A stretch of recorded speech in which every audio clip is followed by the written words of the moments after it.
혹시 단백질하면 제일 먼저 계란이 떠오르시나요? 아침에 삶은 계란 하나로 단백질을 챙겼다고 안심하셨던 분들, 운동 후 계란 흰자만 열심히 먹으며 근육 관리가 충분하다고 믿으셨던 분들 많으시죠? 그런데 만약 제가 오늘 이 자리에서 계란은 결코 단백질의 왕이 아니다라고 말한다면 믿으시겠습니까? 그리고 그보다 훨씬 강력하고 심지어 계란보다 3배에서 많게는 5배나 단백질이 풍부한 식품들이 우리 식탁 가까이에 버젓이 있다는 사실을 들으면 어떤 기분이 드실까요? 이야기를 시작하기 전에 잠깐 부탁 하나 드리겠습니다.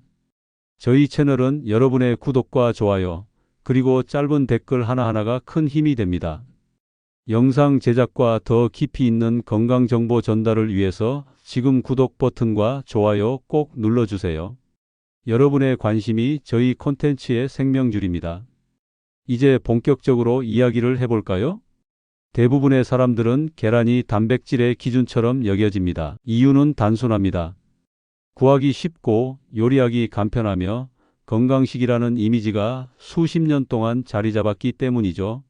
하지만 현실은 다릅니다. 계란 한 개에 들어있는 단백질은 평균 6에서 7지 정도에 불과합니다.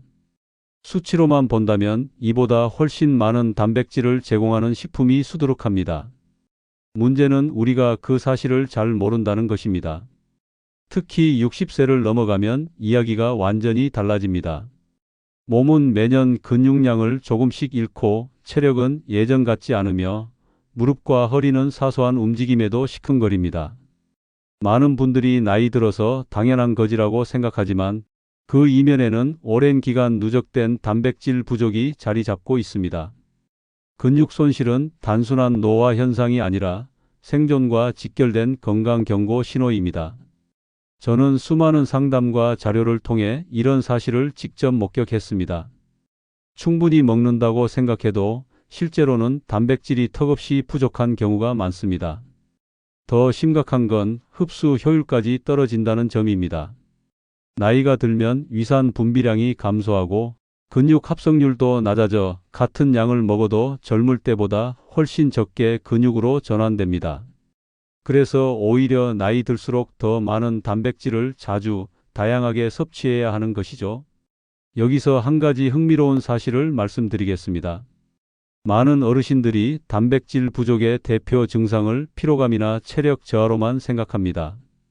하지만 실제로는 머리카락이 쉽게 빠지고 피부가 건조해지고 상처가 잘 아물지 않는 것도 단백질 결핍의 신호입니다. 심지어 밤에 다리가 저리거나 계단 오를 때 힘이 풀리는 것도 마찬가지입니다.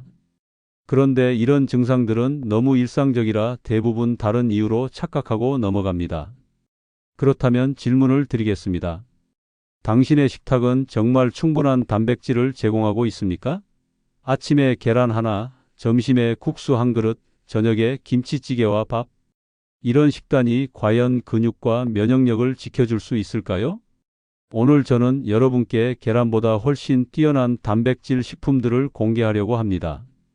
어떤 것들은 이미 주방 한쪽에 자리 잡고 있을 수도 있고 어떤 것들은 의외의 조합으로 만나게 될 것입니다.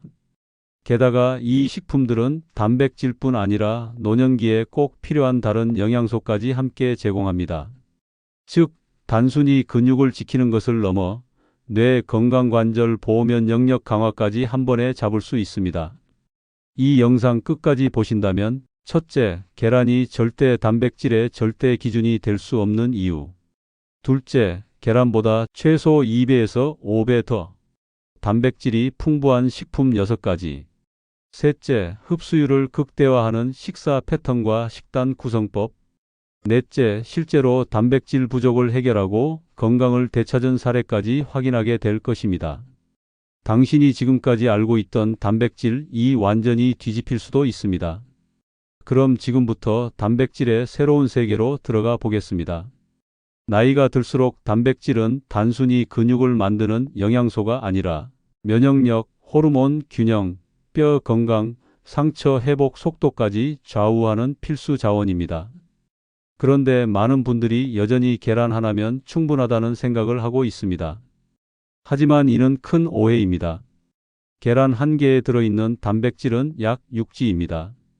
성인 남성 기준 하루 권장 단백질 섭취량이 60g, 여성은 약 50g인데 계란만으로 채우려면 남성은 하루 10개, 여성은 8개 이상을 먹어야 합니다. 물론 계란은 흡수율이 높지만 콜레스테롤과 지방 함량을 고려하면 이렇게만 먹는 것은 건강에 부담을 줄 수 있습니다. 그래서 노년기 단백질은 다양한 식품을 조합해서 섭취하는 것이 중요합니다. 예를 들어 닭가슴살 100g 약 23g의 고단백, 지방은 최소, 두부 300g 약 26g 단백질, 이소플라본과 칼슘까지, 생선고등어, 연어, 참치 100g 20에서 25g 단백질, 오메가3 보너스, 그릭 요거트 200g 약 20g 단백질, 유산균으로 장 건강까지. 이렇게 조합하면 하루 3끼에서 무리 없이 60g 이상을 채울 수 있습니다. 또 한 가지 중요한 점은 섭취 타이밍입니다.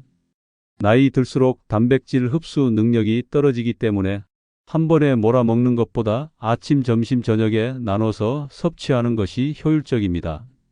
특히 아침 단백질은 하루 근육 손실을 막아주는 첫 방어선이 됩니다. 마지막으로 단백질을 충분히 먹어도 운동을 하지 않으면 근육 합성은 이루어지지 않습니다. 하루 20에서 30분의 가벼운 근력 운동과 병행해야 섭취한 단백질이 체력과 근육으로 바뀝니다. 나이가 들수록 근육과 면역력은 단백질 섭취 여부에 따라 달라집니다. 계란은 훌륭한 식품이지만 절대적인 단백질 기준이 될 수 없습니다. 우리가 무심코 지나쳤던 식품 중에는 계란보다 25배 이상 단백질이 풍부하고 흡수율과 영양 균형까지 갖춘 것들이 많습니다. 중요한 건 하루 단백질 총량과 흡수 효율입니다. 나이가 들면 근육 합성이 떨어지기 때문에 같은 양을 먹더라도 더 자주 다양하게 섭취하는 것이 핵심입니다. 그리고 단백질만 생각할 것이 아니라 함께 먹는 식이섬유, 비타민, 미네랄이 흡수율을 좌우한다는 점도 잊지 마셔야 합니다. 오늘부터 식탁을 조금만 바꾸면 허리 무릎 통증 완화, 면역력 강화, 체력 회복은 물론 노년의 삶의 질을 지켜주는 든든한 건강 자산을 쌓을 수 있습니다. 건강은 거창한 변화가 아니라 매일의 한 끼에서 시작됩니다. 오늘의 단백질, 내일의 힘이 됩니다.